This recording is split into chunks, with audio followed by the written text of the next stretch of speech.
Fala pessoal, Vitor Viller aqui desse lado da Baía de Guanabara, do outro lado da Bahia está Renato Lerípio, nosso co-apresentador aqui do Data Economics, e lá de São Paulo, Wilson Freitas. Tudo bem, Wilson? Beleza aí, gente? Tudo tranquilo por aí na quarentena? Tranquilo na quarentena aqui, cara. Vai fazer já... Cara, eu tô confinado aqui desde meados de março ali. Tamo aí também. Agora eu tô começando a voltar pro escritório lá, um dia ou outro, mais para encontrar o pessoal lá, discutir algumas coisas, mas muito aos poucos, assim. Maravilha. Vamos falar um pouquinho disso aí também. Tudo bem, Renato? Tudo bem, tranquilo, cara. Por aqui igualmente difícil, mas pelo menos temos um visual bonito, né? Pelo menos estamos no Rio, né? Pelo menos tem praia aqui perto. O Wilson não é tão privilegiado assim, está em São Paulo, mas né, vamos lá. Bom, Wilson, a ideia aqui, né, nosso bate-papo, né, semanal sobre análise de dados. Hoje você foi sorteado aí para ser o nosso primeiro entrevistado aqui por mim e pelo Renato. Falar um pouco aí sobre o que é análise de dados no dia a dia, né? Como diversos profissionais usam análise de dados no seu dia a dia. E para começar, fala um pouquinho aí da tua trajetória. Você é físico, né, Wilson? Como é que saiu essa ideia de sair da física e vir para o mundo da programação, da análise de dados? Sim. Cara, na verdade é bem antiga mesmo, assim. Eu comecei a me envolver com programação já na graduação, né? Eu fazia iniciação científica, até na URCA, ali no Centro Brasileiro de Pesquisa Física, o CBPF, está lá até hoje ainda. Grande CBPF. Grande CBPF. E aí lá eu comecei a ter contato pela física, né? Eu fazia iniciação científica na área de matéria condensada, né? Estado sólido, enfim. Mexe com muita mecânica quântica, mexe com muita simulação também. E aí eu comecei a me envolver com isso, assim, resolver algumas equações diferenciais no computador, fazer algumas simulações de sistemas físicos, né, cara? Na época eu programava em Fortran e comecei a me identificar com isso e foi numa época também ali, quando eu estava me formando, 98, 2000, até falando isso, até denuncia a idade, né? Muito. E foi quando começou, estava um boom de internet aqui, vindo para o Brasil aqui, né? Várias empresas começando a surgir. E foi um boom do Linux também aqui no Brasil. Começou a vir as distribuições de Linux para cá. E aí na física a gente usava muito Unix. Então eu comecei a mexer com Linux, né, para rodar algumas coisas em casa.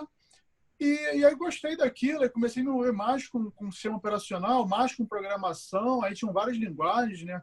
Tinha Perl, já tinha Python na época. C, né? Comecei a mexer mais com C. Larguei o Fortran, comecei a mexer mais com C. E aí, cara, logo que eu me formei, eu fui trabalhar como programador numa empresa.com, trabalhar com programação em Java, né? Cara, fiquei uns 4 anos, assim, trabalhando direto com programação em Java. O seu primeiro trabalho não foi como físico, foi como programador. Não, nada, que aí eu já emendei ali, né, cara? Foi num site de relacionamento, cara, na época. Não tem ideia, cara. E programava em Java, comecei a mexer com banco de dados também, SQL. E aí, mais ou menos ali, sei lá, eu fiquei uns 4 anos nessa, acho que em 2004, 2005, eu resolvi fazer o mestrado, porque eu falei, cara, eu gosto de programação, mas não é minha praia, assim, não quero ser não quero ser programador, eu queria alguma coisa mais técnica, mas também do lado de negócio, assim. E aí começou a aparecer algumas empresas na época que mexiam com isso, né? Essa de mercado financeiro, física, programação. E aqui em São Paulo mesmo já tinha algumas. Tinham também alguns fundos quânticos, primeiros, assim, né? O Princípio, aqui em São Paulo, tinha o Cadima. Isso em qual época? Cara, isso em 2006, cara. Já tinha fundo quântico, então? Cara, muito pouco. Foram os primeiros, assim. O Princípio é um que eu até conheço uma galera de lá, cara. Tinha essa proposta de ser bem quant mesmo, assim. Mas quando veio a crise de 2008, né, cara, os caras sofreram aí uma onda de saque muito grande e o fundo acabou não continuando. Mas, por exemplo, o Kadima, daquela época, está até hoje aí, os caras estão com um tracking record gigante, assim, hoje são referência, assim, né, para os fundos quant. Hoje tem, enfim, não tem vários ainda, né, ainda é pequena a população de fundos quant, mas isso que me motivou na época, cara, a ingressar, né, cara, a estudar, a misturar física com finanças. E aí eu fui fiz o mestrado em física, mas com essa ideia, né, de misturar. E o meu mestrado o tema foi simulação de um sistema mercado financeiro, né, usando teorias de física, né? É como a gente fala na área de sistemas complexos, né? Você pega um sistema, você diz que aquele sistema tem partículas e aquelas partículas têm um comportamento. E aí eu criei um sistema desse, onde o objetivo do sistema era gerar uma série de preços. E aí essa série de preços, a gente conseguia encontrar paralelos entre a série de preços que eu gerava pela minha simulação com a série de preços que a gente encontra no mercado financeiro normal, né? O que a gente chama de fatos estilizados. Então, você, nessas séries de preços simuladas desse sistema, você encontrava alguns fatos estilizados que você encontra em séries de preço no mercado real, como autocorrelação para algumas períodos de tempo, né, janelas de tempo, a questão dos retornos também serem retornos quadráticos, aí, apresentar algum tipo de cluster, que a gente chama de cluster de volatilidade, né, que é esse efeito autorregressivo da volatilidade. Que é muito comum em séries financeiras. Que aparece também em séries financeiras, né? Com a vantagem de que, como você cria o sistema, então o sistema você consegue meio que parametrizar e saber o que está gerando esses eventos, né? E aí, logo depois, eu vim para São Paulo para trabalhar já no Banco Real, né? Que eu fui indicado por um amigo. Você foi para São Paulo antes ou depois da crise? Cara, eu vim bem ali na crise, assim. Eu cheguei aqui em São Paulo em 2007, final de 2007, começo de 2008 ali. Só que eu fui para o Banco Real para trabalhar na área de risco, né? E aí, a princípio, risco de crédito. E aí foi legal, porque era outro mundo, né, cara? E foi até curioso, porque quando eu vim, eu estava, na verdade, eu terminei o mestrado na PUC e comecei o doutorado, né? O doutorado lá no ICA da PUC, né? É o Laboratório de Inteligência Computacional da PUC. Fica no Departamento de Engenharia Elétrica. Engenharia Elétrica. Isso foi outra coisa legal também de ter estudado na PUC, porque como lá tem muita coisa, cara, então eu fiz muita disciplina, assim, cara. Eu aproveitei, fiz todas as disciplinas da física que eu tinha que fazer e fiz várias disciplinas na administração, na economia, na computação, na engenharia elétrica. E aí eu fiz quase todas as disciplinas que eles ofereciam lá de inteligência computacional, tipo redes neurais, lógica fuzzy, algoritmos genéticos. Tanto que na minha tese de mestrado eu cheguei até a usar quando não era moda, né, Wilson? Hoje em dia está na moda isso, cara. Para você ter ideia, na época, cara, quando a gente fazia o curso de algoritmo genético, a gente implementava o algoritmo na mão, assim, sabe? Você começava a estudar o fenômeno e implementava na mão ele, né? E tanto que, isso tem muito tempo, assim, eu cheguei a implementar uma das primeiras bibliotecas em Python para algoritmo genético, que na época não tinha, assim. Acho que foi a primeira biblioteca que eu publiquei e deixei pública. Eu escrevi e deixei pública, né? A gente vai falar muito disso daqui a pouco, né? Sobre pacotes. Né? E aí, cara, depois eu vim para São Paulo. Aí, cara, quando você chega aqui no mercado financeiro de verdade, começa a ter contato com as pessoas e com os problemas, né? E aí eu senti muito um gap grande que tem, né, entre a academia e o mercado, né, cara? Eu falei, putz, cara, tem um gap grande. E aí eu decidi trancar o doutorado na época. Eu falei, cara, acho que não faz sentido continuar, cara. Acho que sim. Acho que tem muita coisa para aprender aqui. E aí eu decidi ficar em São Paulo, né, cara? E aí segui a carreira, né? Que aí trabalhei na área de crédito do Banco Real, né, de modelagem de crédito. Aí depois fui para o Itaú, né? Trabalhei na área de validação de modelos. Trabalhei na área também de precificação na Asset. Aí fui para a Bolsa, né? Que aí já para tocar área de precificação na Bolsa. E sempre com esse foco, assim, sempre focado em modelagem. E abordagem mais quant, né, do mercado. E atualmente... E na bolsa que eu fiz muita análise de dados mesmo, porque, e aí a gente pode até falar mais depois, mais detalhe, mas que precificação, né, cara, putz, é bem complicado, assim, não é só fórmula, né, cara, você tem que lançar à mão muita análise de dado mesmo para conseguir explicar, enfim, os preços, né, e de forma que os preços façam sentido, né. Ah, maneiro. E atualmente você está fazendo o quê? Cara, atualmente eu trabalho na área de risco, né, do Banco Modal, da Modal Mais, né, Banco Digital Modal Mais. E, cara, lá eu toco de tudo, assim, muito risco, também mexo muito com a parte de negociação eletrônica.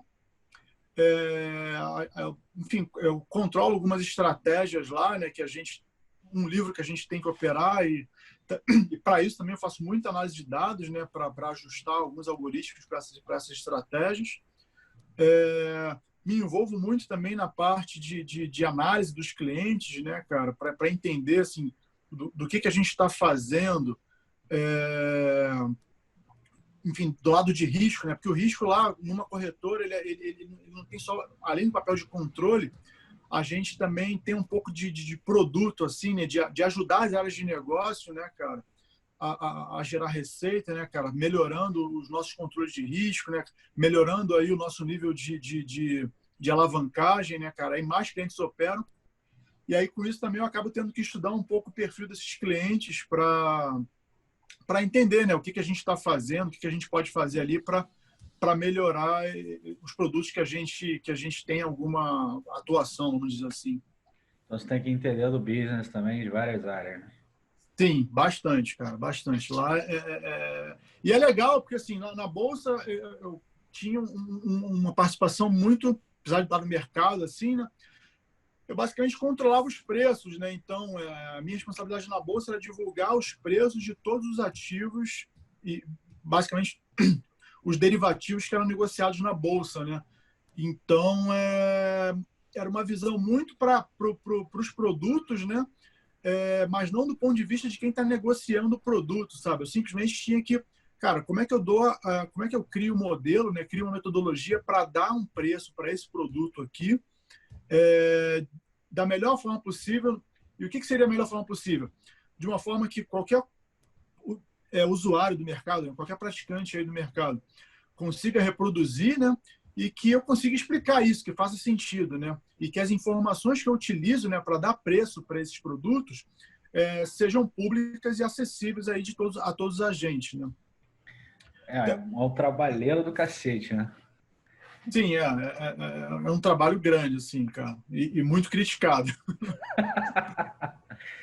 Bom, Wilson, tua história aí daria aí uns 3 programas a gente conversarem, que é muita coisa já viveu nesse mundo de análise de dados, né? Uma das conversas que a gente tem muito aqui, eu e o Renato, né, é a parte e também uma eterna discussão aí nas comunidades, né, de análise de dados, que é saber qual a melhor linguagem, né? Uma hora um fala que é o R, outra hora que fala que é o Python, tem algumas outras linguagens surgindo aí, né, Renato? O Renato também tem essa discussão lá no trabalho dele. Fala um pouco aí sobre isso, Renato. Na verdade, assim, eu acho que é uma coisa que é bem comum hoje em dia, você ter equipes que uma galera mexe mais com Python, outra galera mexe mais com R. Lá no meu trabalho é muito assim, tem a galera que mexe mais com Python, outros que mexem mais com R. E eu sou do lado do R, né? E aí acho que existe uma preocupação hoje muito grande até das próprias linguagens, né, em criar uma interação entre elas, né? A gente sabe que no R, por exemplo, tem aquele pacote, o Reticulate, lá que faz uma integração com Python. Enfim, tem todo um esforço aí de tentar harmonizar as equipes aí, né? Então acho que o Wilson é um cara poliglota aí, né, pelo que ele descreveu, mexe com C, mexe com Java, com Python, com R. Eu acho que ele podia dar uma boa noção para a gente, o que ele vê de interseção das linguagens, o que ele acha que, de repente, é o ponto forte de cada uma. E uma dúvida particular, já aproveitando, se a gente pode fazer pergunta aí, uma coisa que eu queria já perguntar para ele, claro. é se de fato, você ter aprendido diversas línguas aí, se isso acaba reforçando o seu aprendizado em linguagens novas, né? eu sempre tive essa dúvida pessoal também em mim, assim, de tipo, vale a pena eu imergir numa linguagem única e me especializar nela, ou vale a pena, de repente, eu aprender um pouquinho de cada uma, que isso vai ter um ganho ali de escopo que, de repente, pode ser legal, assim. É uma dúvida bastante comum, né? Cara, eu vou te falar, essa pergunta ela é tricky, e eu vou te falar assim, muito pela minha experiência, assim,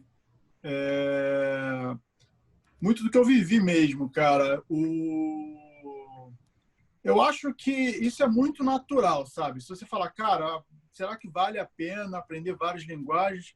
Acho que assim, linguagens são ferramentas, sabe? Então, eu acho, eu aprendi várias linguagens, cara, então eu acho que vale a pena aprender várias linguagens. Isso, de alguma maneira, me ajuda. Agora, se você começa a ficar muito eficiente com uma linguagem, isso te ajuda a resolver os problemas que você tem, cara. Cara, eu não vejo necessidade de você se forçar a aprender outra linguagem, se o teu foco for resolver os problemas que você tem. E aí, a partir do momento que aparece um novo problema, que aquela linguagem ou aquelas ferramentas que você utiliza não são suficientes, cara, aí você tem que ser muito mais aberto a aprender novas ferramentas, né, cara?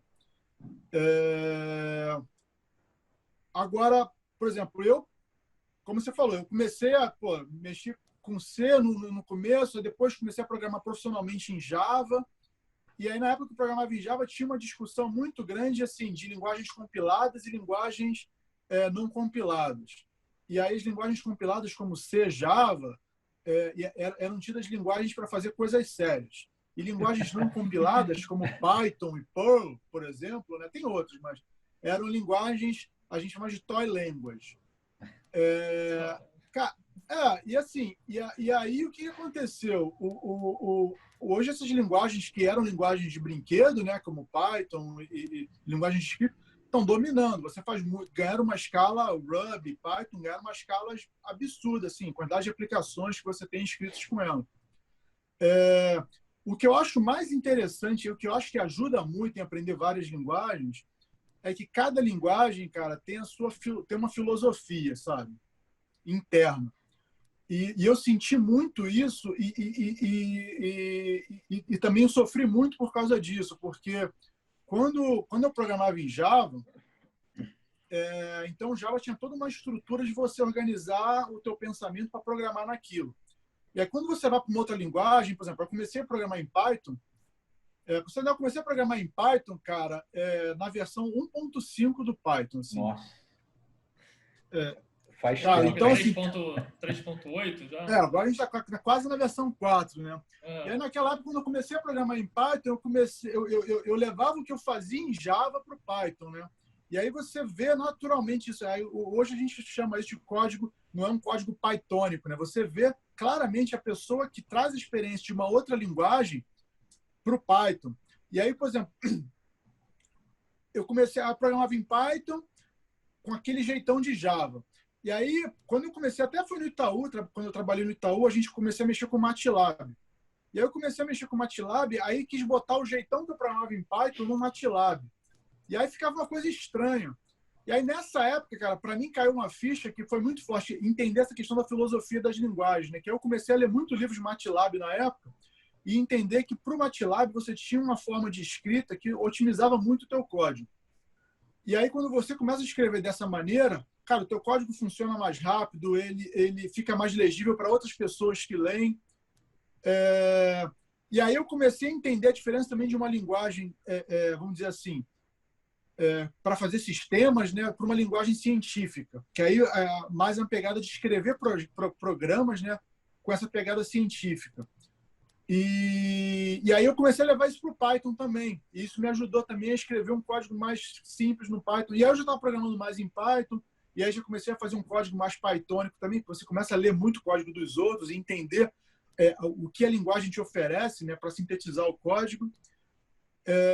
E aí, logo depois, sei lá, disso, aliás, bastante tempo depois já, eu comecei a mexer em R, mas muito por conta das restrições que eu tinha, né? Porque no ambiente que eu estava, até no Itaú mesmo, como, por exemplo, para instalar o NumPy, para instalar o Matplotlib, na época, você tinha que ter alguns executáveis e na máquina do banco você não conseguia rodar um executável, tinha alguns problemas. Aí eu comecei a usar o R porque o R era fácil de instalar os pacotes e atualizar. E aí no R eu já fui entendendo, já fui dentro da filosofia do R. Falei, cara, como é que esses caras... Não tem jeito, você tem que ler o código dos outros, tem que começar a ler documentação, né? E aí você entende muito a filosofia da linguagem. E aí o que eu posso dizer é o seguinte, cara, em cada linguagem tem uma coisa que te seduz, sabe? Então, por exemplo, no Python, eu acho que o Python ele tem uma quantidade de ferramentas muito grande na própria linguagem, sabe? Para você resolver uns problemas e para você escrever um código que eu acho, sei lá, sucinto, limpo, fácil de entender, fácil de comunicar o que você quer programar. O R, eu acho que ele tem uma simplicidade muito grande. Você consegue, com muito poucas instruções no R, você consegue escrever muita coisa, sabe? Ele é uma linguagem que as chamadas, as funções, as estruturas de dados dele para análise de dados tem muito poder. Assim. Então, você com poucas linhas de código, você consegue ser muito poderoso. Assim. Você consegue explicar muito bem o teu problema ali. Principalmente depois dos pacotes novos que vieram, né, na linha do dplyr, aí, do Magritte, né, do Tide. E isso também está ajudando você a escrever, resolver problemas de análise de dados, né, com uma linguagem muito fluida. E eu acho isso legal, sabe?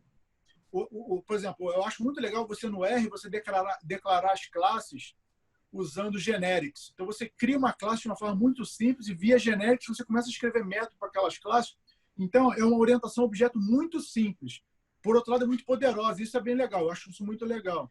Isso daí talvez, na experiência que eu tenho aqui de ensino, né, é o que atrai muito mais gente e que eu tenho dado conselho para começar com uma linguagem como R, de script mais simples, que você consegue avançar muito com poucos meses, né, de trabalho, do que o Python, que você vai ter que, sei lá, trabalhar um pouquinho mais para ter uma noção mais exata do que você está fazendo, né? Vamos dizer assim. E casa muito bem com o que você acabou de falar, né? Tem uma coisa, por exemplo, que me incomoda, e esse é o tipo de coisa que só incomoda para quem realmente já mexe, sei lá,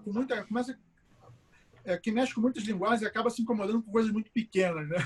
Mas, por exemplo, uma coisa que no R, para mim, é matador, e no MATLAB também tem isso, é que quando você tem um tipo, né, por exemplo, você declara lá, bota um número lá, assim, tipo A igual a 1, esse A, essa variável A, ou o número 1, aquilo ali já é um vetor, sabe? Então eu posso somar e subtrair isso a um vetor a qualquer momento, sabe? Sem me preocupar com o tipo. Isso daí a linguagem já resolve isso para você. Enquanto que no Python, às vezes, se bem que melhorou muito também, né, essa integração, mas às vezes você tem que se preocupar, né, cara? Que se você fala, cara, eu tô somando esse vetor aqui que é um NumPy array e eu não posso somar com esse outro tipo aqui, aí eu tenho que converter. E aí, isso é característica de uma linguagem que, por outro lado, é muito rica no seu conjunto de tipos, né, cara? Nesse caso, o R já é mais pobre. Não é pobre de pobreza, assim, ele é mais simples, né, cara? Ele é mais básico. Mais direto, né? Mais direto. Né? Mais direto, isso é bom. E aí isso pode causar alguma estranheza, né, cara? E fora coisas assim, o Python é uma linguagem completa, né, cara, para quem quer programar. Então, por exemplo, outro dia eu estava lendo, acho que foi no Twitter, alguém escreveu assim, cuidado com Python, que é uma linguagem muito perigosa, quando você declara uma classe e essa classe tem atributos de classe, se você declara duas instâncias, você alterar esse atributo vai ser alterado para todas as instâncias. Aí eu virei e falei, cara, mas isso não é perigoso, isso daí é uma característica de orientação a objeto, e toda linguagem de orientação a objeto funciona assim. Aí começa a surgir essas divergências, porque tem pessoas que estão entrando nesse mundo de dados que eventualmente me mexem com Python, que não tem o background assim, de uma linguagem formal, né, cara? Não foi educado para trabalhar com linguagens que tem a quantidade de funcionalidades que o Python tem.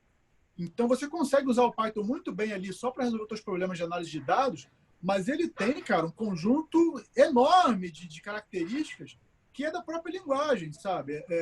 E o R, ele tem até isso, só que isso acaba não sendo um problema porque você não lida com isso diretamente, sabe? Então isso acaba ficando um pouco escondido ali dentro da estrutura da linguagem, que ela acaba ocultando algumas coisas para te oferecer o que importa, né? Que é a análise de dados. Ô Wilson, hoje... Desculpa interromper aí. Não, hoje na sua equipe lá, o pessoal trabalha numa linguagem única, tem interação entre linguagens. Como é que você enxerga isso dentro do seu ambiente, da sua experiência pessoal aí? Cara, lá, assim, a galera é poliglota, cara. Mas a gente teve que reduzir um pouco o escopo, né? Então, assim, cara, não tem muito para onde correr. Tipo, uma corretora, né, cara? Todo mundo tem que mexer muito bem em Excel num bom nível, assim, né, cara? Excel, VBA, assim, não tem jeito. Não tem jeito. O que vem, a segunda linguagem é SQL também, cara. Tem que conhecer bem SQL. E como a gente tem muito processo lá, é conhecer bem mesmo, assim, conhecer, fazer consulta, escrever procedure, usar o agendador do banco. Não basta saber o select, não, né? Cara, a gente acaba fazendo muita coisa. Aí a gente até, como linguagem, sabe, a gente hoje usa muito Python. A gente começou a usar um pouco R para algumas coisas, mas como a gente trabalha muito com volume de dados grande, porque eu tenho que fazer muita análise em dados de negociações intradiárias, então o volume é muito grande. E aí acabou sendo mais fácil eu criar algumas ferramentas com o Python do que com o R. Aí o que a gente tinha feito em R no começo, né, quando eu fui para lá no início do ano passado, né, a gente acabou migrando para Python e hoje a gente está usando mais Python, fora as ferramentas da nuvem, né, cara? Então, eu no último ano investi muito em aprender mais ferramentas na nuvem. Então, e aí o Python, por exemplo, eu já integro com os storage blobs, né, cara, que ficam na nuvem, e aí já baixo os dados lá. A gente tem todo um pipeline de dados também que roda em Python, né? Então, eu fico fazendo extrações de dados, coleta de dados de vários lugares, consolida isso, joga na nuvem, e a gente está começando a processar algumas coisas usando o Spark, né? E aí o Spark enfim, um processador de dados, né, gigante, né, cara, em cluster. E a gente está usando o Python para isso, mas poderia fazer em escala também, mas vamos seguir com o Python aí para isso. Então, isso é o que a gente está mexendo hoje lá e todo mundo que entra, né, cara, desde o estagiário até o analista sênior, se não se envolveu com isso, vai se envolver, cara. Vai começar a meter a mão na massa nisso daí. Boa, boa. Uma discussão que a gente tem também é assim, beleza, você falou muito aí do Python enquanto linguagem de propósito geral, né? Se a gente fosse falar aí em termos de definição. Enquanto que o R, ele, na construção da linguagem, foi muito mais voltado para galera de estatística, de análise de dados, de ter lá data science como um foco muito grande da linguagem. Coisa que, por exemplo, para mim e para o Renato, que a gente trabalha muito com série temporal, né? O R hoje, a gente vê muita vantagem nele em relação ao Python. Concorda com isso ou não? Cara, sim, mas... Bem, aí eu vou querer ouvir de vocês também quais são os fatores, né, cara? Na minha opinião, muito específico para séries temporais, eu acho que o Python ainda não avançou, cara. Eu não vejo hoje um pacote de séries temporais em Python, né? A gente tem dois, assim, pelo menos, que são mais desenvolvidos, que é o Stats Models, né, e o Arch. Mas no R eu acho que os pacotes são muito mais desenvolvidos, né? Primeiro que você tem bem mais pacotes para séries temporais, aí falando, enfim, todos os tipos de séries temporais, desde da parte de modelagem ARIMA, né, cara, e as ramificações, a parte de gasto, ramificações, e como é parte de lá, modelos de estados, Box and Jenkins, cara, você tem bastante pacotes e ferramentas, né, cara, para lidar com isso. No Python, eu não vejo isso hoje, cara. Assim, eu até uso bastante os Stats Models, cara. É o basicão, né? Que todo mundo usa. É o basicão, assim. Mas eu acho que foi um pacote que, assim, eu acho que ele cresceu de forma desordenada e ele meio que se perdeu no caminho, cara. E aí alguns desenvolvedores acabaram, o core developers acabaram não conseguindo tanto tempo para continuar contribuindo. Eu mesmo já tentei contribuir, cara, mas é uma base de código confusa, assim, cara. Então tem que se dedicar bastante tempo ali para entender o pacote. Ele é difícil de compilar porque ele tem muita dependência. Até por isso que nasceu um outro pacote mais simples, né, chamado o Arch, que é mais focado nesses modelos aí não lineares, né, da família Arch. Talvez isso, né, cara, quebrar ele aí, quebrar num pacote de, sei lá, modelo de espaço de estado, quebrar num pacote só, fazer a parte de Arima. Mas esse é o meu ponto, assim. Eu acho que assim a estrutura, os pacotes no Python não evoluíram menos do que no R e as estruturas de dados também, né, no Python, até no R, recentemente, cara, foram criadas algumas extensões que funcionam até com forecast, cara, que você com poucas linhas ali, né, cara, pensando no usuário final, cara, você consegue estimar o modelo, fazer previsão, sabe? Olhar muito bem toda a questão da análise de resíduos ali, né, as estatísticas. E no Python isso não está tão legal assim, sabe? O Status Models até tem, funciona bem assim, mas tem um conjunto mais restrito de modelos ali implementados, né? Renato, quer comentar?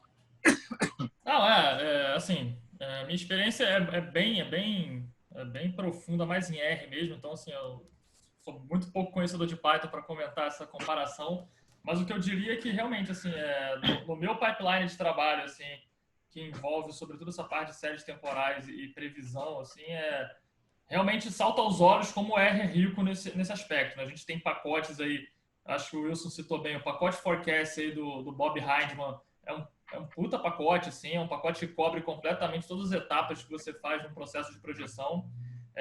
Mais recentemente tem um pacote também muito importante também, que na verdade é um ecossistema de pacotes aí, que é o Tide Models, né?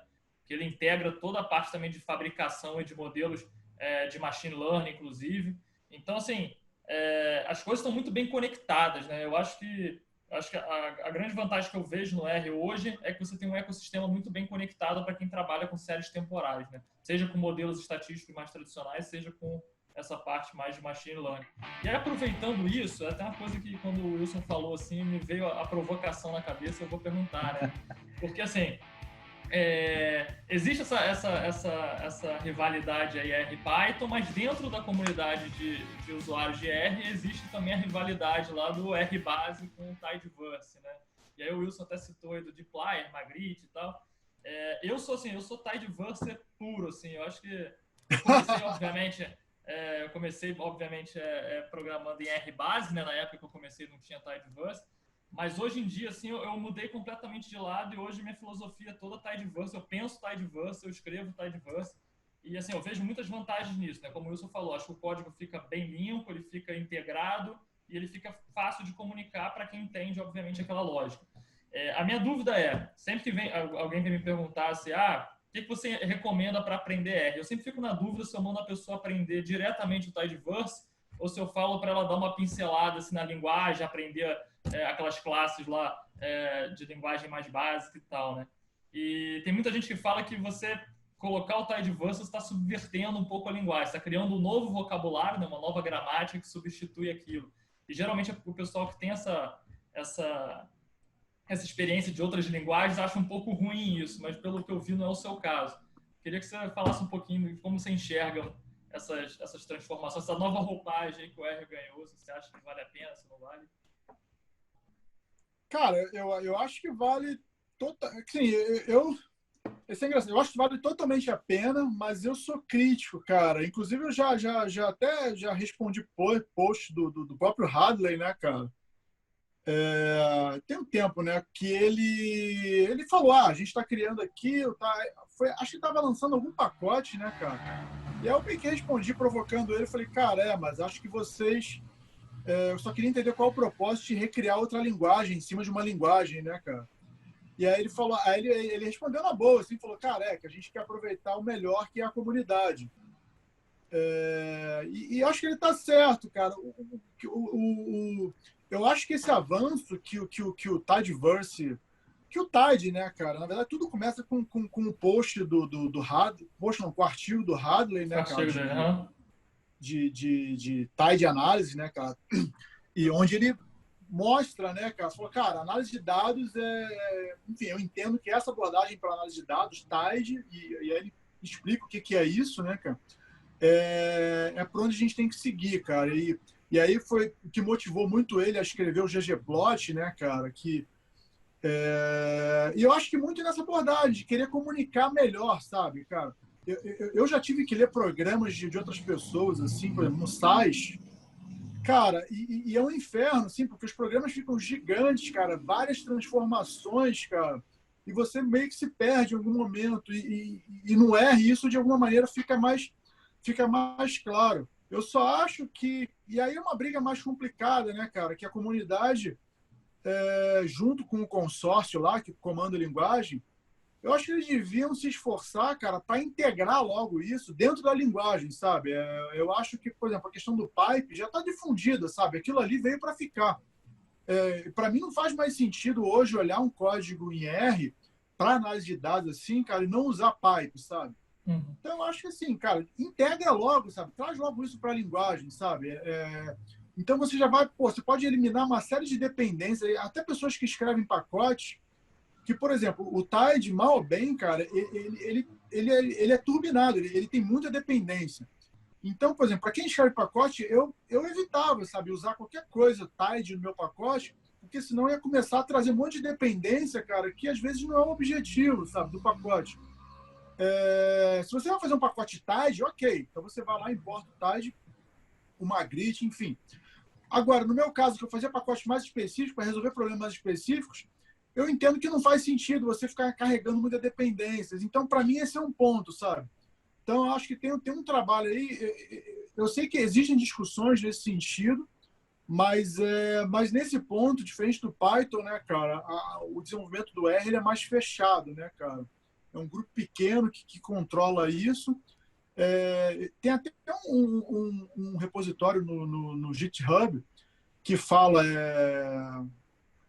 R wishlist, se eu não me engano, né? Que aí é uma galera aí que desenvolve alguns pacotes, faz uma wishlist, né? De coisas que eles gostariam de evoluções no R. E eu sei que isso vira pauta para algumas reuniões, assim, para discussões de evolução da linguagem, né? E aí tem desde coisas do tipo integrar o pipe, né, na linguagem, como você usar uma outra sintaxe para escrever vetores, né, ao invés de ficar usando a função C. Cara, tem muita coisa assim, que legal, assim, que realmente tornaria a linguagem muito mais simples. E eu acho que isso também ajudaria aí a trazer novos desenvolvedores, né, cara? Melhorando aí essa questão simplificando a linguagem, né, e melhorando a comunicação. Que acaba que você perde muito tempo, né, com essa discussão também, né?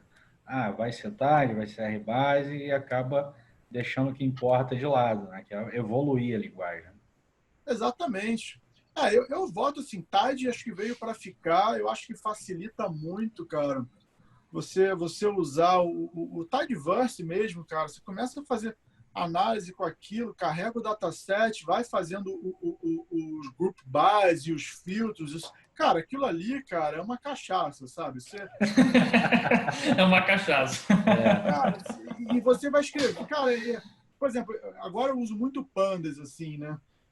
Cara, não dá para comparar, sabe? Eu acho que o Python tem uma série de coisas legais, mas nesse ponto, assim, cara, por exemplo, não dá para comparar, na minha opinião, assim, essa questão de clareza, né, cara, em fazer as coisas no Tidyverse ou com as ferramentas que o Tidyverse te oferece e comparando com o Pandas, né, com o que você tem à disposição no Pandas, assim. Assim, é muito diferente, sabe? No R, nesse ponto daí, é muito mais simples. Agora, o que eu acho que vem dando muita visibilidade para o Python de novo, a questão de ferramentas, né, cara? Acho que pelo fato de ser uma linguagem de uso geral, então acaba se construindo muito mais ferramentas para você integrar com outras ou plataformas ou outros frameworks. E aí isso também fica fácil, né, de você desenvolver os códigos em Python e levar ele para produção, sabe? Integrar ele Por exemplo, você faz um modelo, é fácil você vai rodar no AWS, por exemplo, joga ele dentro de uma Lambda Function, né, cara? Então tá lá, sabe? Tá fácil, né, cara? Você tem que enfim, mexendo muito pouco no código, você já leva aí para rodar na nuvem, cria um endpoint, você cria um serviço. No R, isso ainda não é uma realidade, sabe? Esses web services ainda tem uns probleminhas, né? Se eu rodar em R, né? De fato, eu acho que é um gargalo aí da linguagem, mas que aos poucos está sendo, pelo menos, encaminhado, né? Sei lá, se você Sim, sim. falasse isso há 2 anos atrás, era um negócio que é impossível de fazer, né? Dentro do R. Ou você fazia na mão, ou você não fazia, né? Hoje não, hoje você já tem aí alguns pacotes que tentam encaminhar esse problema. Um outro ponto também que eu queria discutir aqui, levantar essa bola, tem-se um mito aí, né? Vamos ver o que você acha, de que, sei lá, machine learning tem que ser em Python, não pode ser em R. E eu, sei lá, eu acho que eu discordo um pouco disso, porque tem um ecossistema bastante consolidado de modelos de média, você consegue fazer praticamente todos os principais algoritmos, né, implementar ele em R. O que você vê nessa discussão? Cara, eu acho que, de novo, eu acho que não faz sentido, assim, eu não vejo por que você restringir, né, cara, a questão, de novo, ferramenta, sabe? A única coisa que pode ser um argumento, assim, a favor do Python para machine learning é o que eu falei ainda agora, assim, essa questão da integração com outras linguagens, sabe? Com outras plataformas. Né? Linguagem não, mais plataformas, né? Mas por exemplo, tem um esforço Você acha muito que é mais grande. fácil colocar em produção um modelo em Python do que em R? Cara, aí tá, né? Depende do que você. Depende do que você tem em produção, sabe? Se você falar o seguinte, cara, eu vou fazer aqui um modelo. Pensando no meu mundo, assim, um modelo simples, um modelo sei lá, otimização, seleção de carteiras para cliente, ou recomendação, vai, de produtos para clientes. E eu preciso botar ele em produção. Cara, eu digo que hoje, com as ferramentas que eu tenho, que eu uso, é mais fácil levar o modelo em produção em Python do que levar o modelo em produção em R. Isso, assim, sem dúvida. Como eu, assim, a maioria das pessoas que eu conheço. Por quê? Porque, cara, com o Python, você cria... Por exemplo, no Google, um exemplo, para não falar nem só da AWS, no Google. Você faz o modelo em Python, cara, e você pode encapsular ele numa Cloud Function do Google. Cara, você executa um comando, ele sobe para essa Cloud Function, cara, usando as ferramentas que o Google Cloud oferece, sabe? Da mesma maneira que a Amazon oferece as ferramentas do Lambda, você sobe esse modelo lá para a nuvem e já está o endpoint funcionando. Você já pode integrar isso com outras, com um site. Agora, como é que eu faria hoje isso no R, com as ferramentas que eu conheço, né? Ou eu teria que pagar uma ferramenta como o RStudio Connect, que aí eu conseguiria criar nessa ferramenta, né, o endpoint lá usando o R, e aí enfim, entregaria esse endpoint para a minha área de produção, ou então eu teria que botar isso num Docker, aí eu teria que fazer essa configuração toda, né, cara? Configurar um Docker, subir um serviço R dentro do Docker para botar esse Docker para rodar em algum lugar e esse endpoint ficar disponível também. Você entende? É uma questão de ferramentas que estão dando suporte para a linguagem, sabe? Agora, eu sei que a galera principalmente a galera do R OpenSci, cara, eles estão trabalhando muito nisso, cara, em criar formas aí e ferramentas, né, para simplificar isso, cara. Hoje eu não estou tão por dentro das ferramentas. As discussões que eu venho batendo aí principalmente na parte de consultoria, né, que o pessoal quer fazer isso, quer colocar no R, é justamente esses gargalos, né? E aí a pessoa a equipe, né, acaba indo para o Python, escolhendo o Python, porque tem muito mais facilidade de conexão com essas plataformas que você citou. Mas para fazer a parte de modelagem em si, você tem já todos os algoritmos dentro lá do R que você pode desenvolver e treinar teu modelo de forma bastante completa no R. Tu quer comentar alguma coisa, Renan? Eu queria fazer uma pergunta aqui para o Wilson, né, já pegando esteira nessa discussão aí. Eu acho que é muito comum, assim, sobretudo para quem está começando, às vezes você tem que escolher uma linguagem para começar, né? O Vitor falou um pouquinho disso aí, da impressão dele que ele tem a respeito. Mas uma coisa que sempre chama muita atenção e que virou moda, eu acho que ultimamente, é eles lançarem, né? Você vê muito nas comunidades, né? O pessoal lançando aqueles rankings de linguagens que mais cresceram no último ano, linguagens estão sendo mais utilizadas, etc., né? E aí, enfim, a minha questão para o Wilson, assim, dado que ele tem toda essa bagagem aí com diversas linguagens até hoje, se ele tem impressão assim de que existe alguma linguagem melhor para quem quer começar hoje, ou se ele tem alguma opinião do tipo, tal linguagem, pelos problemas que enfrenta, não deve durar muito tempo, ou então alguma linguagem que ele acha que seja mais promissora. Acho que essa é uma questão que todo mundo se preocupa quando vai investir tempo, né, em aprendizado de alguma coisa, né? Cara, isso é até legal, porque assim, eu já vejo esses rankings aí há, sei lá, pelo menos uns 20 anos, né? Você viu muita coisa subindo e descendo ali, né? Já vi muita coisa subindo e descendo, cara. Cara, assim, de novo, para a questão da ferramenta, sabe? Sim, se a ideia da pessoa é fazer análise de dados, assim, eu vejo três linguagens, sabe? Básica, na verdade, quatro hoje, né? O que é com Julia, mas é MATLAB, o R, o Python e o Julia. Mas, assim, o R e o Python... O MATLAB, você não acha que ele é muito mais fechado, né? Tem muito menos coisas de tutorial, essas coisas para aprender. E é pago, né? E é pago. Cara, então, na verdade, o problema do MATLAB é esse, né, cara? Que ele é fechado porque ele é pago. Então, você acaba não tendo uma comunidade para desenvolver, para desenvolver o que a própria MathWorks desenvolve, né, cara? Mas para divulgar isso, né, cara? Então, fica muito ali naquele nicho de usuários que tem aquela assinatura, sabe?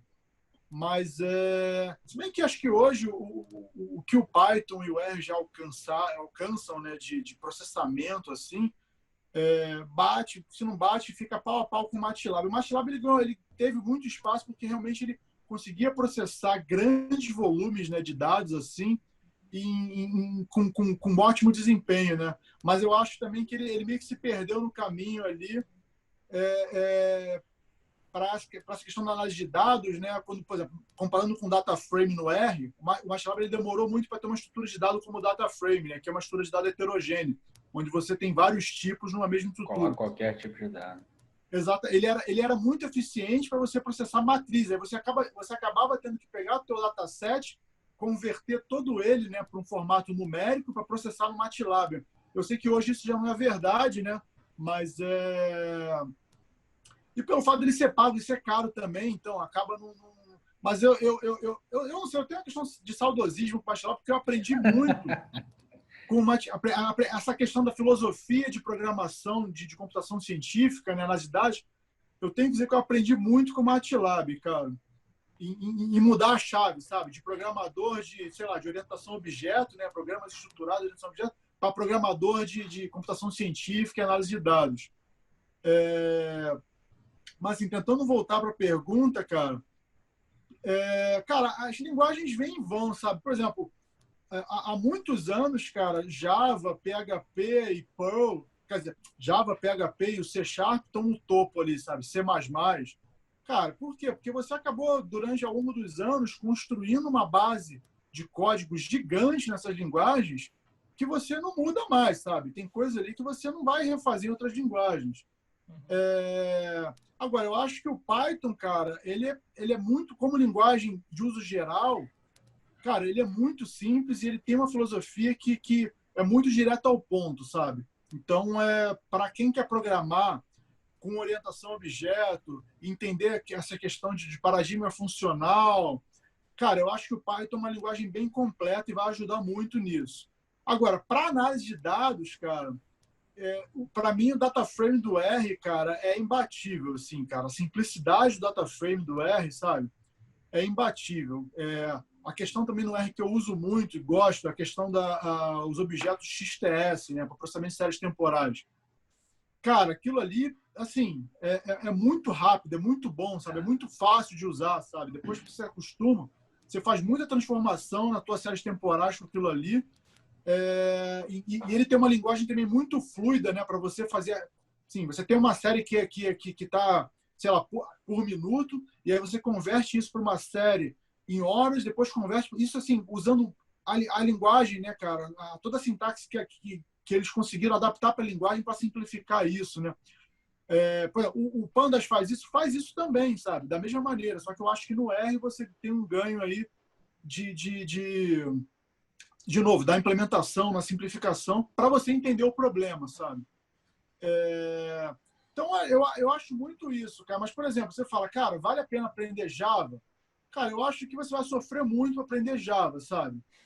Eu acho que é uma grande linguagem, eu acho que é uma linguagem, depois que o cara já está maduro programando, ajuda ele a entender talvez alguns conceitos ali, mas eu acho que é muito mais na linha de quem já está querendo entender quem já está querendo entrar um pouco mais, né, dentro de alguns paradigmas da programação, né, cara, principalmente na questão de orientação a objeto. Da mesma maneira que você fala, pô, o cara quer aprender programação funcional, vale a pena aprender Haskell? Cara, se o cara quer entrar muito nessa questão de programação funcional e entender como é que é uma linguagem que obriga ele a programar funcional, sabe? Ou seja, ele não vai ter como, tudo é imutável, tudo é por valor. O R tem um pouco disso, né? E aí talvez uma linguagem como Haskell faça sentido, sabe? Agora, para quem quer só entrar e começar a se envolver, ter contato com linguagem, cara, eu ficaria com o Python, assim, cara, para aprender. E para análise de dados, eu ficaria com o R, muito por conta do data frame, cara. O data frame do R, para análise de dados, é imbatível, sabe? Show. Eu costumo dizer aqui, né? Isso daí eu já venho dizendo há muito tempo, que para quem está começando, comece pelo R, que é muito mais simples de aprender, mas à medida que você vai ganhando corpo e vá, de fato, dominando a linguagem, né? Vai depois e aprenda Python, né? Porque eu acho que também faz sentido você, pelo menos essas duas linguagens hoje, para análise de dados, você ter no currículo. No meu caso aqui, eu uso muito para conversar com outras pessoas, né? Justamente porque a equipe, lá no teu caso aí que você falou, né? Aqui a gente usa muito Python. E aí eu tenho que escrever um script de Python se amanhã a gente for ter que conversar profissionalmente. Então, isso daí é uma facilidade muito grande no meu trabalho hoje. Coisa que se eu não soubesse, né, provavelmente estaria perdendo aí alguns trabalhos. Né? Enfim, pelo menos é a minha visão. O que você acha disso? Tem uma coisa que você, como você falou assim, para quem começa na análise de dados, assim, eu acho que o R é mais indicado. Só tem um ponto que eu acho que... E aí é muito trick também, depois, enfim, mexendo com várias linguagens, você acaba tendo contato com essas coisas e chama mais atenção. Que, por exemplo, no R, como tudo é objeto, né, e no sentido assim, você tem um número inteiro, ele também é um vetor, eu acho que às vezes uma linguagem como Python, que é de uso geral, e aí você tem uma presença mais forte dos tipos primitivos, e aí você saber essa diferença, né, entre os tipos primitivos e os tipos que têm, vamos dizer assim, mais, assim, já são objetos mais bem definidos, né? Mais porque essas linguagens que te dão muito suporte, né, que te dão muita estrutura, você acaba não tendo que se preocupar com isso, né? Então, quando você abre uma linguagem que te cobra mais isso, você acaba escorregando algumas cascas de bananas, né? Porque você tem que saber que você não pode somar um inteiro com uma string que vai dar um erro, né? Então, e no R isso já passa a ser percebido, né? Ele retorna um NA e esse tipo de coisa. Era muito também uma crítica que as pessoas tinham no passado com Perl, que o Perl é uma linguagem de scripts que também era muito permissiva, né? Você podia somar inteiro com objeto, com string, que ele retornava alguma coisa, né, cara? E você não precisava se preocupar. E aí, meio que você sabendo na situação que você estava lidando com o que, você ia resolvendo a tua vida, né? E eu acho que é legal uma linguagem como o Python mais para você entender que esse tipo de construção ele existe, né, cara? Que às vezes é importante você ser um pouco mais criterioso, né? Para deixar o teu programa um pouquinho mais redondo. Mas, isso, de novo, isso daí sei lá, é uma vírgula, sabe? É uma coisa que isso não vai comprometer aí o teu desenvolvimento na linguagem. Mas esse daí é justamente um dos pontos que eu prefiro R, né? E o cara que vai ter esse problema, ele vai acabar abandonando a programação. Ah, não, vou desistir disso aqui. Chato, né? Vou desistir e vou fazer outra coisa da vida. E assim... Esse foi um ponto que eu enfim, como eu falei, eu programei muito em Java, e aí chegou uma época em Java, cara, que eu estava ficando cansado de programar, que assim, em Java você escreve muito código, né? E aí, às vezes, uma coisa simples, assim, por exemplo, imagina que eu tenho uma lista e nessa lista tem um objeto. E aí eu queria ordenar essa lista por um atributo do meu objeto. Cara, para fazer isso no Java, na época, né, eu acho que deve ter mudado, mas enfim, eu tinha que escrever uma outra classe, e aí essa classe ela herdava um comparador, e esse comparador eu conseguia pegar os atributos, criar uma função para comparar os atributos, passar para o meu enumerator para fazer a ordenação. Aí no Python eu simplesmente escrevi uma função, passava essa função como parâmetro e já resolvia, né? Criava um lambda function no Python. Então, aí você começa a se questionar, fala, cara, faz sentido eu ter que escrever tanto para fazer uma coisa tão corriqueira como ordenar uma lista por um atributo? Exatamente. E para quem está começando, isso daí, cara, cansativo, na minha experiência aqui de ensino, o cara já teria abandonado há muito tempo. Sim, exatamente. Sim, sem dúvida, sem dúvida. Mas, bom, vamos mudar a chavinha aqui. A gente não poderia não falar aqui do RBCB, né? Que deu tanta dor de cabeça aqui. A gente comentou aqui no episódio anterior, né, Renato, sobre o RBCB. E na época lá que você fez, tinha poucas opções. Né? Talvez só o cara que fosse escrever lá e tentar consultar diretamente o... Você lembra quando que você fez ele, a primeira versão? Cara, você não vai acreditar. Na verdade, eu lembro bem que foi no verão, cara. Eu tava de férias viajando. E meio que foi assim, cara. Eu levo o computador comigo, às vezes, tá de bobeira, a gente faz alguma coisa, né? E eu tava na praia, assim. Aí eu falei, pô, preciso fazer isso, cara. Sim, precisava pegar as séries do Banco Central. Eu acho que foi ali 2015, cara. 2015, 2016, cara. Que eu fiz a primeira versão dele. E foi meio que assim, num dia, cara, eu fiz, já estava com as funções prontas, falei, pô, acho que dá para publicar. Aí eu organizei o pacote, cara, e aí publiquei, eles aceitaram, e aí dali começou a evoluir, né? Porque foi meio que quando o Banco Central divulgou a API, né, de dados abertos, que era uma API mais simples, né? Porque até então não tinha. E aí eu falei, pô, agora vai facilitar a minha vida, né, cara? Que eu usava muito, várias séries dali, né, cara? De poupança, muito do Bovespa, dólar. E eu fiz muito para isso, cara. E eu usava muito uma série que você usava também, do Boletim Focus. Eu tinha que fazer a marcação, eu tinha que fazer uma marcação de alguns instrumentos de inflação. E, cara, é um modelo ultra complicado, assim, não complicado tecnicamente, mas complicado de implementar, né? Que aí eu tinha que... A Bolsa, ela negocia, né, cara, os futuros de cupons de inflação, né, o DAP. E eu tenho futuros para vencimento sempre nos próximos 3 meses, né? E, quer dizer, são os próximos 3 meses, depois alguns vencimentos que casam com os vencimentos das NTNBs. Do Tesouro Direto. Agora Tesouro IPCA, né? E aí, cara, para você fazer a marcação de cupom de inflação no curto prazo, cara, você não tem informação, porque assim, ou você tem uma NTNB vencendo, né, um Tesouro IPCA vencendo, assim, no próximo ano, ou você tem que ser criativo, né, cara? E aí a gente, cara, usava de tudo, né, cara? Inclusive das informações do Boletim Focus lá, né? Que toda semana eles atualizavam lá com as projeções de inflação. E aí a gente baixava isso. Na verdade, começou na B3, eu baixava esses dados toda semana do Boletim Focus. E aí depois, quando eles fizeram aquela API, eu falei, cara, minha vida agora vai ficar muito menos miserável, né, cara? Vai direto para a API. E essa API, cara, foi essa API que foi minha ruína, cara, porque era ela que dava muito problema aí com questão do certificado. E aí eu, enfim, certificado de segurança, né? Certificado de segurança. Só me deu trabalho, cara, essa API. Que eles botam HTTPS, mas eles não renovam o certificado, cara. Tá faltando enfim, dinheiro, tá faltando dinheiro. Me deu muito problema, cara. Mas, assim, hoje eu tô até portando esse pacote pro Python agora. E, cara, eu acho que eu vou ficar só no Python agora com ele, cara. Porque aí no Python, pelo menos, eu não tenho problema para publicar ele com o Cran, né, cara? Cara, publicar código no Cran, cara, é um desafio, assim, cara. Depois você se acostuma com o fluxo, ok, mas, cara, eu acho que é bom no sentido que eles estão melhorando muito a qualidade dos pacotes, reforçando aí os processos para que os pacotes tenham qualidade, né? Tem muito pacote órfão lá e aquilo lá, de fato, há uns anos atrás era uma bagunça. Mas os caras lá são muito chatos, cara. Muito chatos mesmo, assim. Carne de pescoço, cara.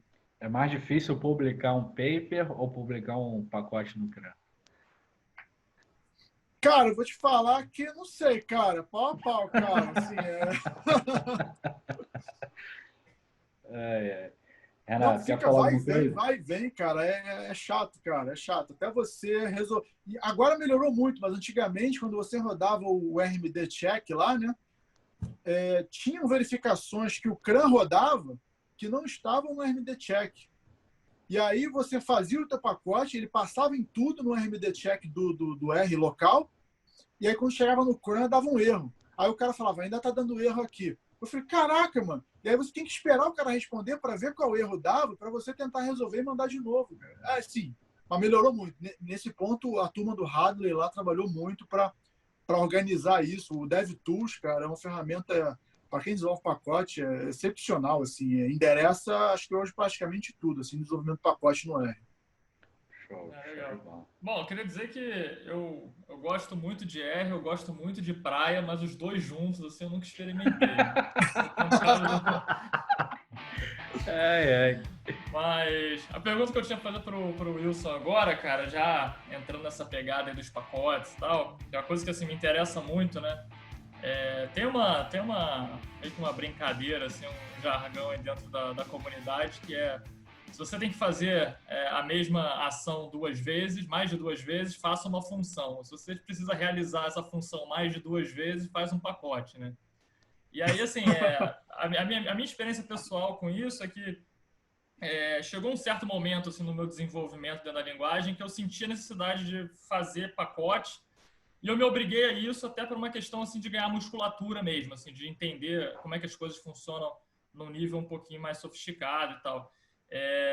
E assim, é uma coisa que eu costumo comentar com algumas pessoas assim, quando elas estão quando elas rompem aquela fase inicial, quando elas já estão numa fase de intermediário para entrar num nível mais avançado, que sim, escreva funções o tempo todo, escreva pacotes quando possível, assim.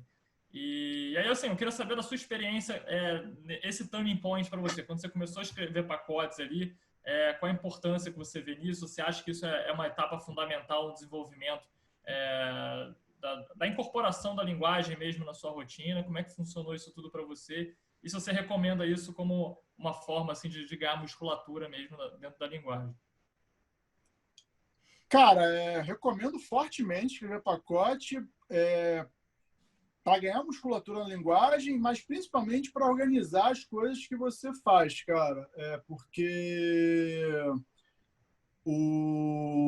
enfim, como é que eu faço em geral, cara? Em geral, eu começo a escrever as funções e vou jogando num arquivo, né?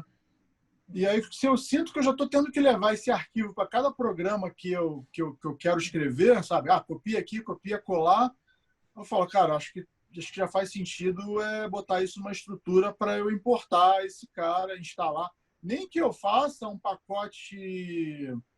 Se bem que hoje é fácil, né? Você faz um pacote, joga no GitHub e pode instalar via DevTools direto do GitHub, não precisa nem publicar. Então, eu gosto de seguir essa linha, cara. Se você, no meu GitHub mesmo, se olhar, tem vários pacotes do R lá, muitos que não foram para o CRAN, mas são pacotes que eu uso aqui no meu dia a dia, vão lá, e aí se eu sinto que tem alguma funcionalidade, assim, que eu acho que vale a pena para mais gente, ou se eu tô com paciência também, tempo, cara. Tá na praia, aí né? eu dou... Tá de férias na praia, né?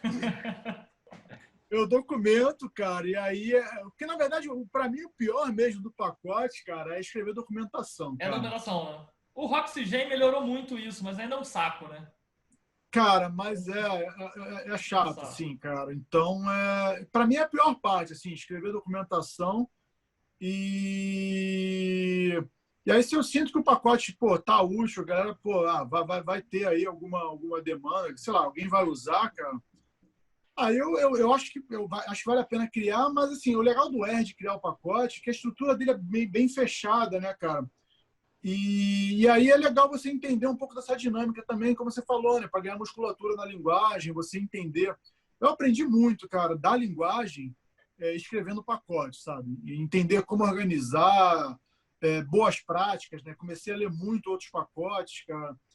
Aprender a generalizar as coisas, né? Porque quando você está fazendo Aprender... script para você, né? Você bota um monte de Exato, hardcode lá no meio, né? E aí, de Não, repente, você vê obrigado a... exatamente. Legal. Aí você vê os pacotes, por exemplo, os pacotes do Hadley, né, cara, e agora na linha do Tidyverse, e a galera do RStudio, eles, cara, são muito bem escritos, assim, são pacotes, mas não é só bem programado. Eventualmente ele pode ser até mal programado, mas a interface deles são pacotes que têm interfaces muito claras, assim, sabe? E sempre tentei me espelhar muito nisso, sabe? De olhar e tentar deixar muito claro o que eu queria fazer. Mas acho que tem uma coisa que quando você faz pacote que é muito legal, eu acho que pouca gente explora isso, que é a questão de escrever os testes unitários, cara. Por exemplo, todos os meus pacotes no R têm testes unitários. Eu acho que é fundamental você escrever teste unitário. Eu acho que é fundamental para quem escreve pacote praticar o TDD, né, que é o desenvolvimento guiado por teste, né, Test Driven Development. Mas por quê, cara? Eu acho que isso te ajuda muito a pensar como você quer projetar, né, cara, a interface do teu pacote para o usuário final, sabe? Então, você já começa escrevendo o teu pacote ou as funções que você quer, enfim, tornar pública, sejam públicas no pacote. Quando você começa a escrever essas funções já pelo teste, né, cara, tá certo que às vezes os pacotes nascem com algumas funções prontas, mas quando você consegue inverter, né, começar a escrever, cara, como é que eu vou chamar essa função no pacote? E aí você começa pelo teste, vai definindo o teste, você já vai definindo como é que o usuário final vai usar aquilo, né, cara? Cara, eu acho que de tudo foi onde eu mais ganhei, foi onde eu mais cresci, cara. E, na verdade, isso eu trouxe muito do Python, né? Porque o Python já programava também usando o TDD, né? E no R isso é muito bem vamos dizer assim, difundido, né, cara? Principalmente quando você escreve os pacotes, cara. Eu acho que o maior ganho é isso, cara. E aí eu aprendi muito com isso, assim, em organizar as ideias, em sintetizar sintetizar exatamente o que você quer comunicar, né, com aquele pacote. Tem um pacote que eu escrevi que não ficou público, que é um pacote de cálculo de renda fixa, instrumento de renda fixa. E aí foi um pacote que, cara, eu estudei muito, assim, eu comecei a estudar como programar naquelas funções S4, né, cara, os objetos S4 do R, né, cara, que o padrão do R é o S3, aí tem esse segundo padrão que é o S4. E aí eu tinha feito um pacote todo de renda fixa calcado no S3, e eu vi que eu comecei a ter algumas limitações. Eu falei, cara, eu vou precisar do S4 para conseguir evoluir, né, e conseguir, né, vencer um pouco dessas limitações. E aí fui, cara, que a documentação nesse ponto no R não é tão legal, né, cara? Então comecei a levar os pacotes que usavam S4, escrevendo os testes. Cara, foi uma coisa que, sim, cara, eu senti... Aprendi muito a linguagem, né, cara? Consegui fazer um pacote que eu uso bastante, assim, né, cara? Eu acabei não concluindo o pacote porque ele ficou com um conjunto muito limitado de funções que só eu uso. Mas, assim, foi um processo que eu aprendi muito e só por isso eu acho que vale a pena, sabe? Na B3 também, assim, tudo que a gente fazia lá, cara, a gente colocava em pacote, porque como mais pessoas utilizavam, e aí outro ponto, se tem muita gente utilizando, faz sentido também você organizar isso, né? Botar num pacote, né? E aí seguir o rito, né, cara? Controle de versões, teste unitário, cara, pacote. empacotar isso, porque aí facilita também um pouco dessa disseminação das coisas que você quer publicar. Boa. Legal, bacana. Bem legal, bem legal. Deu um overview bem grande aí sobre o processo. Né? Bom, encaminhando para o final, uma das discussões que a gente teve aqui no outro episódio, né, no episódio piloto, é uma discussão mais geral, né? Essa ideia de, programar é para todo mundo, ou é só esse mundinho que a gente está vivendo aqui, de, sei lá, no caso de vocês dois, mercado financeiro, no meu caso aqui, mais para a economia como um todo. Mas, enfim, você acha que programação nos próximos 2, 3 anos, ou será de fato uma necessidade que as pessoas vão ter que conhecer? O que você pode dizer sobre essa discussão que é bem grande? Cara, eu acho que deveria ser, cara. É mais normativo? É porque eu acho que esbarra em outras questões, principalmente culturais, né, cara, sei lá, da nossa população, nossa civilização aqui. Mas eu acho que deveria ser, cara, mas eventualmente, cara, nem todo mundo deveria, sabe, saber, sei lá, Python, R, mas assim, a pessoa entender que poderia usar um programa para obter dados, né, num banco de dados. Então, acho que o SQL é uma linguagem que é simples, cara, e assim, deveria ser muito mais acessível, né? Quer dizer, acessível ela né? É domínio público, mas deveria ser muito mais utilizada, porque, cara, as informações estão ali, sabe? As pessoas precisam de informações para executarem algumas atividades. Então, cara, você não tem que ficar esperando ninguém, sabe? Vai lá, consulta para mim, gera. Cara, pega as informações, joga numa planilha, e uma vez que está numa planilha, você começa a se virar, sabe? Então, acho que essa ideia de ir atrás da informação e saber se virar com ela, cara, eu acho que isso devia ser muito mais comum, não é? Porque esse tipo de informação que você extrai de um banco de dados, joga numa planilha e consegue analisar, né, fazer algumas agregações e criar alguns gráficos, cara, um software como Excel ou Google Sheets resolve a vida, cara. E a gente não está falando assim de nada que é rocket science, sabe? Então, nesse sentido, eu acho que sim, cara. Agora, falar, putz, cara, eu acho que a programação no R devia ser mais difundida. É o seguinte, por exemplo, para quem faz economia, como é o teu caso, assim, e acho que da maioria das pessoas que dão aula, dos seus alunos na prática, cara, deveria ser fundamental, sabe? Acho que, assim, a matéria-prima, né, de qualquer estudo, né, cara, para a sociedade, cara, vem dos dados, né? Então, assim, você saber lidar com aquilo, eu não estou falando que o cara tem que saber lidar com um volume gigantesco de dados, mas, cara, às vezes carregar uma planilha, rodar um modelo, nem que seja no Minitab, sabe? Cara, isso devia ser assim, o cara não devia ter ojeriza isso, não devia olhar isso e falar, caraca, não, vou ter que rodar aquele programa. Devia ser uma coisa muito natural, sabe? E aí eu acho que tem uma questão de cultura, que eu acho que é complicado. As pessoas olham isso enfim, e tem alguma repúdia, né? Fala, cara, não, vou ter que mexer nisso, vou ter que... Infelizmente, cara, porque eu acho que todo mundo ganharia com isso, sabe?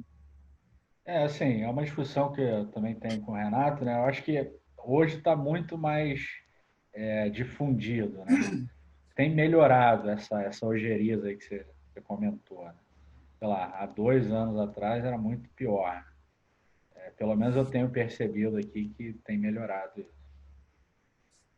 Eu vejo até, por exemplo, quando eu me formei em física, cara, não era comum as pessoas, mesmo em física, que é um curso, se você pensar em pesquisa, tirando a questão de docência,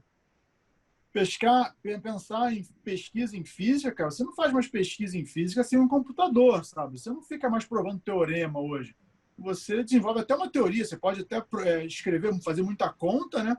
Mas em algum momento você tem que ir para a máquina para resolver alguns problemas, né, cara? Matemática, a mesma coisa, sabe? Você, para quem quer fazer pesquisa e para quem quer lecionar, cara, eu acho que é uma grande ferramenta, só ajuda, sabe? Eu acho que, pô, é um complemento muito grande, assim, porque, cara, você pode fazer qualquer coisa no computador, né? Em física, você pode resolver vários problemas em física, com teorias, criar gráficos, fazer simulações. Em matemática, a mesma coisa, né, cara? Você consegue provar vários teoremas à exaustão, cara. Enfim, você consegue fazer várias coisas no computador. Então, eu acho que é mais uma ferramenta, sabe? Eu acho que sim, cara. Eu defendo muito isso, sim, cara. O meu filho mais velho, ele começou a fazer administração, né, na FEA. Já no primeiro ano dele, eles tiveram aula de R, programação, cara. E eu acho que esse é o caminho, cara. Assim, eu acho que devia até ter mais, cara. Eu acho que não devia ser uma disciplina isolada, sabe? Eu acho que devia ter formas de mais disciplinas forçarem o uso de sistemas, né, de computador para você, sabe, fazer exercícios, sabe? Provar algumas coisas, sabe? Resolver os problemas mesmo do dia a dia ali da profissão, cara. Basicamente é o que eu faço hoje, né? Colocar o R em tudo, né? É bom que tem mercado para você, né? Gostaria que mais pessoas fizessem isso com outras disciplinas. O direito lá, né? Ter aula de programação. A minha afilhada fazendo direito agora, ela está tendo aula de programação. Enfim, acho que tem N aplicações aí. Renato, quer falar mais alguma coisa? Cara, assim, concordo também com o Wilson. Acho que não tem como ser diferente, né?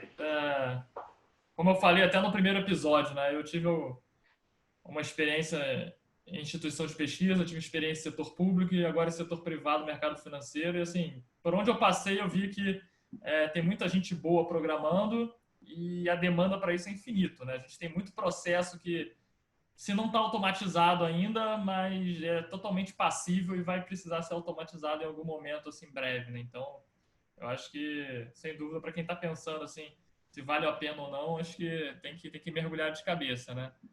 Tem que começar.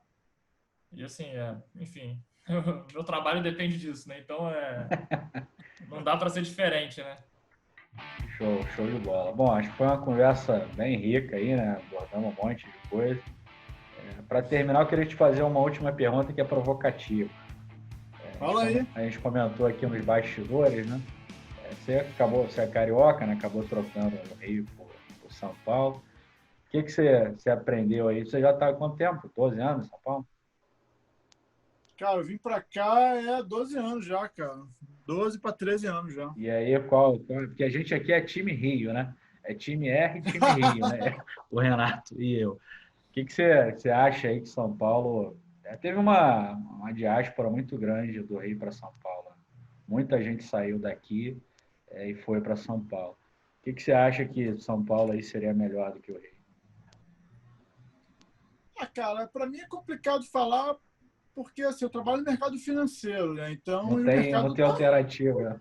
cara, não tem alternativa, assim. Eu acho que eventualmente, enfim, vem nascendo algumas fintechs aí, né, fora desse eixo, cara, para explorar alguns nichos específicos, mas o grande mercado está aqui. Como eu vim para cá para trabalhar no mercado de banco, né, cara, e, enfim, a maior parte da minha carreira, banco e bolsa, então foi onde me desenvolvi, cara.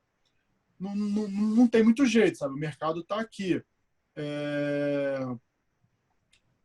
Esse mercado de análise de dados, ele é muito grande. Eu acho que tem o país inteiro, sabe? Eu vejo muita empresa de Minas Gerais, que é uma galera forte lá, fazendo coisa legal. Eu vejo pessoal do Sul também, galera forte. Floripa, né? Floripa tem bastante coisa. Como? Floripa tem bastante empresa tem também bastante coisa. nessa pegada. No Rio aí. Também, cara. No Rio também tem empresa legal aí, fazendo bastante coisa. Agora, cara, a oferta aqui é muito grande, sabe, cara? Então, de uma maneira geral, assim, tanto startups, cara, isso falando de São Paulo capital, né, cara? Mercado financeiro, essa parte de startups. Então, para quem quer trabalhar com isso, cara, eu acho que aqui tem muita oportunidade. Tem muita escola também, né, cara? Tem vários cursos aparecendo. Se bem que hoje tem muito curso online disso, mas, cara, aqui tem muita escola boa, né, cara, oferecendo curso. Mas no Rio também, por exemplo, tem o FGV no Rio, tem a própria PUC no Rio. Aqui tem o INSPER oferecendo as coisas legais, tem a FGV aqui, tem a FIA. Então, assim, cara, Eu acho que depende muito, cara. Falando no mercado financeiro, eu acho que não tem jeito, sabe? Para quem quer trabalhar no mercado financeiro, aqui você vai encontrar mais oportunidades. Agora, pensando no mercado geral, né, de análise de dados, cara, eu vejo muita gente trabalhando como freelancer também, cara. Eu acho que talvez, muito por conta desse regime que a gente está agora, né, cara, em pandemia, esse é o tipo de coisa que pode aí continuar, né, pelo menos como freelancer, cara. Eu acho que já vai ser um empecilho menor aí, né, cara, para as pessoas ficarem se movendo. De repente, alguém que mora, sei lá, no Sul e trabalha com isso e está confortável trabalhando com isso remotamente como freelancer, cara, talvez consiga ficar lá e consiga boas oportunidades de trabalho. Sabe? Tem várias empresas contratando como freelancer também, como freelancer remoto, né? Então, e até CLT, seletista remoto também, tem gente que está contratando. Cara, não sei, eu sou suspeito que eu gosto muito de São Paulo, cara. Assim, eu acordo aqui, cara, eu gosto de correr no Ibirapuera, cara. Você é do time das 5 ou das 6? Eu sou das 5, cara. Das Acordo 5. 5. Cara. Eu durmo pouco, né, cara? A física me fez mal, cara. Aí, eu cansei de ficar de madrugada, acordado, fazendo conta, né, cara? E até hoje em dia, o meu sono ele não passa fica ali entre 4 e 6 horas, cara. Então, 5 horas estou de pé, cara, saio, vou correr, aí chego, tomo café, assento pro trabalho, cara. Então, é bem de boa, assim. E eu gosto daqui, cara. É um paulista típico. Sou, cara, total, cara, total. Aqueles que, fim de semana, antes da pandemia lá, eu ia lá no Bexiga, lá, comer massa. Ah, legal. Não, São Paulo tem vários atrativos aí. Tem muito bom restaurante. Gosto muito daqui. Fora o calor, né, cara? Aqui o calor, ele não me faz tanto mal. Bom, então é isso. Renato, tem mais alguma coisa? Cara, agradecer aí. Acho que foi um papo bem legal. Gostei muito aí de ter, primeiro, conhecido o Wilson aí pessoalmente, né? Segundo, acho que foi um papo muito enriquecedor aí. Acho que dá para todo mundo extrair alguma coisa boa daí, né? A galera que está pensando em começar, o pessoal que já começou e quem já está há um tempo nessa estrada aí. Acho que valeu para todo mundo, assim, né? Então é isso. Pô, Obrigado legal. aí. Valeu pela aula, com certeza. Muita coisa boa já está anotada no meu papel aqui, no meu caderninho, para eu pesquisar depois. Pô, obrigado vocês aí, cara. Pô, fico bem contente aí, cara. Bem, a gente só fala de coisas que eu gosto aqui, cara. Então, para mim, foi uma satisfação aí. Eu acho que é legal. Acho que a gente que gosta disso, né, que se envolve com essas coisas aí, tem que falar bem aqui, né, participar mais, cara. Eu nos últimos anos, eu ando até menos ativo, assim, eu ia muito nos encontros aqui em São Paulo, tem um grupo forte de Python, né, costumava ir com frequência, assim, participar, falar. Nos 2 últimos anos, pelo menos, eu tô mais ausente aí, cara, mas eu acho que é fundamental, cara. Também tenho escrito menos conteúdo também, é uma coisa que é complicado, né, se organizar para realmente ficar atualizando ali o site, cara. Mas eu acho que é fundamental, cara, assim, participar, escrever os pacotes, cara, e interagir, cara. Eu escrevi poucas coisas, assim, meus pacotes são muito de nicho, cara, e volta e meia, assim, é legal. Você vê que as pessoas estão com dúvidas, estão querendo usar, estão se desenvolvendo, e aí você vai conhecendo as pessoas, vai trocando ideia, cara, e no final das contas, acho que é isso que vale a pena, sabe? Realmente acho que todo mundo cresce junto, é isso que faz sentido a gente na formação da comunidade. Show de bola. É o que a gente está basicamente tentando fomentar aqui, né? Quem sabe daqui a 2 anos montar um encontro, né? Acho que é De por aí, análise de acho que é por dados, aí. por aí vai. Bom, vamos tentar. Bom, agradeço aí, Wilson. Prazerzaço te ter aqui. Já se conhece há algum tempo, né? Na Sim, escola, sim. já há bastante tempo. Conhecemos pessoalmente lá em Niterói, né? Que você foi no SER, né? Fui no evento lá no C. Seminário lá de R. Enfim. Aquele era um evento legal, né, cara? Bem Podiam legal. ter mais daquele ali pelo Brasil. Mas legal, bem legal aquele. Bem legal e bem organizado, né? Lá na Federal Muito bem Fluminense. organizado. Eu, assim, me surpreendi muito com a organização lá do evento. E, bom, esse ano, infelizmente, a gente não vai ter, né? por causa dessa situação. Esse ano não existiu, né, basicamente. Esse ano, cara, tomara vira a que, página. tomara que a partir do ano que vem a gente volte a ter não só ele, mas como outros encontros aí. Então, prazerzaço ter aqui, Wilson, em breve aí, vamos se encontrar de novo e, sei lá, fazer um outro encontro desse daqui. Beleza? Pô, com certeza, cara. Pô, querendo bater um papo, estamos aí. Show de bola. Renato, brigadão aí. Valeu, Vitor. Valeu, Renato aí, cara. Abração, Abração. hein, cara. Falou, cara.